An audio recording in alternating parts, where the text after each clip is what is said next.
تو توبہ کے لیے گناہ کا ہونا بھی ضروری نہیں ہے، ہر حال میں توبہ کرنا، استغفار کرنا انسان کی عاجزی کی دلیل ہے، انسان کی بندگی کی دلیل ہے۔ آپ دیکھیں نا نبی کریم صلی اللہ علیہ وسلم جب نماز کا سلام پھیرتے، ہمیں بھی دعا سکھائی گئی ہے، ہم بھی پڑھتے ہیں، نماز کا سلام پھیرنے کے بعد کیا کہتے ہیں؟ اللہ اکبر۔ اس کے بعد بلند آواز سے آپ صلی اللہ علیہ وسلم پڑھا کرتے تھے 3 مرتبہ استغفر اللہ استغفر اللہ استغفر اللہ۔ کیا معنی ہے؟ بڑی تو نماز ہے، کوئی گناہ تو نہیں کیا نا۔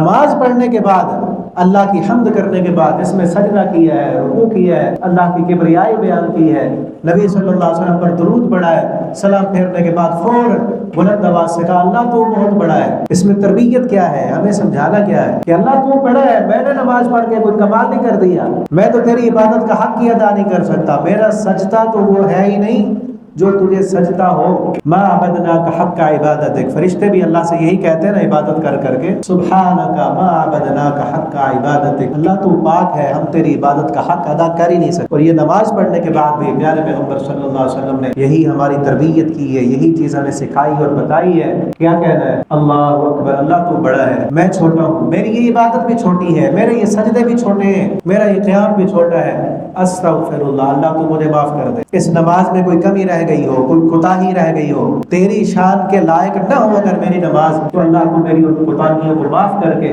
اپنی رحمت شامل حال کر کے میری نماز کو قبول کر۔ تو ہمیں بھی چاہیے کہ ہم ہمیشہ ہر حال میں استغفار کرتے رہیں، اپنے آپ کو چھوٹا سمجھیں، اللہ کے سامنے عاجز سمجھیں، اور یہی ہماری کامیابی کی دلیل ہے، یہی کامیابی کی ضمانت ہے۔